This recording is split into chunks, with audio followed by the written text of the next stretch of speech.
જો ગેનીબેને ઠાકોરોનું વિચાર્યું તો સાઉન્ડની કોઈ બાબતની વાત ન આવે.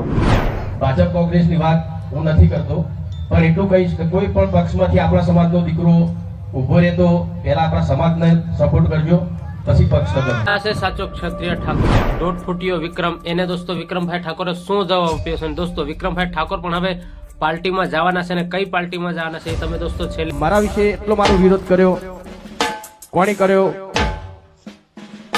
એ એટલી બધી મને ખબર નથી, પણ જેને પણ કર્યો એક ભાઈએ તો તમને ખબર છે કેટલા સુધી, કેટલી હદ સુધી મને મારી સાથે બોલ્યો તો, મારા વિશે બોલ્યો તો.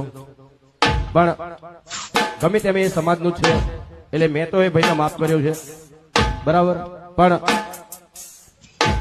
આપણા સમાજના પણ ઘણા લોકોને દુઃખ લાગ્યું હતું. મેં કોઈને કીધું નતું કે ભાઈ તમે વિડીયો બનાવીને પેલા સામેવાળાના વિરોધમાં વિડીયો બનાવો, મેં કોઈને નતું કીધું. પણ જે કલાકારે જે આપણા ઠાકોર સમાજના બધા યુવા મિત્રો છે એમને લાગ્યું કે અમારા સમાજના આટલા મોટા કલાકારને આવા માણસો કોઈ કેવી રીતે કહી જાય, એમને દિલમાં લાગ્યું અને એમણે દિલથી વિડીયો બનાવે છે. મેં કોઈ કલાકાર કે કોઈ આપણા ચાહકને મેં કીધું નથી કે તમે વિડીયો બનાવો, એમની જાતે એમને દિલને લાગ્યું એટલે વિડીયો બનાવ્યો હતો. અને જો પેલા ભાઈના માફીના વિડીયો આવશે તો બધાને હું વિનંતી કરીશ કે તમે પણ બધા વિડીયો ડિલીટ કરી દેજો. તો આ એક સામાન્ય મુદ્દો હતો, એને મારું નામ બગડે એટલા માટે આ કાવતરું જે પણ જેણે કર્યું છે એને. પણ તમે બધા છો મારી સાથે જ છો, આખો સમાજ મારી સાથે છે એટલે મને કોઈ ચિંતા નથી. રાજકારણની વાત રાજકારણમાં રહી, આ તો મારા સમાજની વાત હતી, મારા ચાહકોની વાત હતી, એટલા માટે મેં વાત રજૂઆત કરી હતી, વિનંતી કરી હતી, મેં કોઈ ઓર્ડર નતો કર્યો. એટલે આપ સૌના માધ્યમથી પણ આ વાત ત્યાંના બધા લોકોને જે લોકોને ગેરસમજ થઈ છે એમને પહોંચે.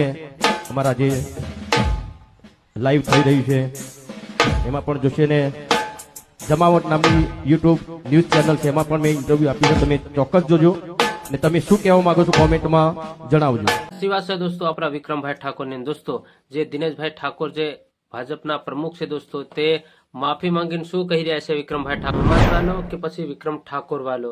હાલમાં મેં એક બંધારણ વિષયમાં વિક્રમભાઈએ જે બોલ્યા હતા એના વિષયમાં મેં એક વિડીયો બનાવ્યો હતો.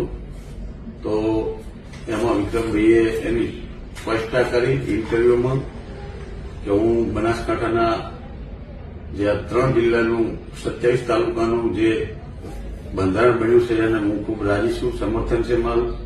અને ડીજેની વાત કરી હતી એ કે મેં ત્યાંની કરી હતી ગાંધીનગરની. એટલે પછી એમને એક બીજા જાહેર પ્રોગ્રામમાં પણ કીધું. એટલે હું આટલેથી અમારો જે કંઈ વિરોધ હતો એ આટલેથી સમાપ્ત કરું છું. બીજું કે સમાજના નામી અનામી કલાકારો ભાઈઓ બહેનો લગભગ આશરે હું તો માનું કે 50,000 કલાકારો હશે, એમણે આ સંયમતા રાખી અને ખૂબ દુઃખી છે અંદરથી, છતાંય ખૂબ સંયમતા રાખી રહ્યા છે, એમને લાખ લાખ વંદન કરું છું. અને હું આગળ જે વિડીયો બનાવ્યો હતો એ ડિલીટ મારું છું, આટલેથી મારો વિરોધ પૂરો કરું છું. વિક્રમભાઈનો ખૂબ ખૂબ આભાર માનું છું કે એમણે આ સંગઠનને બંધારણને આવકાર્યું અને અભિનંદન પાઠવ્યા, એ બદલ એમનો ખૂબ ખૂબ આભાર માનું છું. મારો હું જૂનો વિડીયો ડિલીટ મારું છું. અને બીજું કે આ બંધારણ બનાવવા માટે અમે રાત દિવસ એક કરી નાખ્યો. છેલ્લા 4 મહિનાથી અમારી મહેનત હતી. અગાઉ અમે સમાજ માટે સેવા આપી રહ્યા છે. સમાજ માટેની જયારે વાત આવે ત્યારે આ વાત હોય છે કે સમાજમાં રાત દિવસ અમે આ 24 કલાક મહેનત કરી છે બંધારણ બાંધ્યા પહેલા ને એના પછી એને અમલમાં મુકાવવામાં. એટલે આ બંધારણ અહીંથી બેચરાજીથી પાટલી પહોંચ્યું છે અને આખા સમગ્ર જ્યાં જ્યાં ઠાકોર સમાજ વસે છે આખા ગુજરાતમાં ત્યાં પહોંચે એવી સદારામ બાપા અને ઓગણજી મહારાજને પ્રાર્થના કરું છું. બીજું કે બંધારણની વાત આવે, બંધારણની આજે એક સમાજ માટે સોનાનો સૂરજ ઉગવા જઈ રહ્યો છે, તો આમાં બધાએ સહકાર આપો, આ બંધારણને અમલમાં લાવે એવું કરો. 99.99% આનો અમલ થઈ ગયો છે, જાતે વીડિયા બનીને આવે છે. છતાંય મારા સમાજને બે હાથ જોડીને વિનંતી કરું છું કે આનું પાલન કરજો.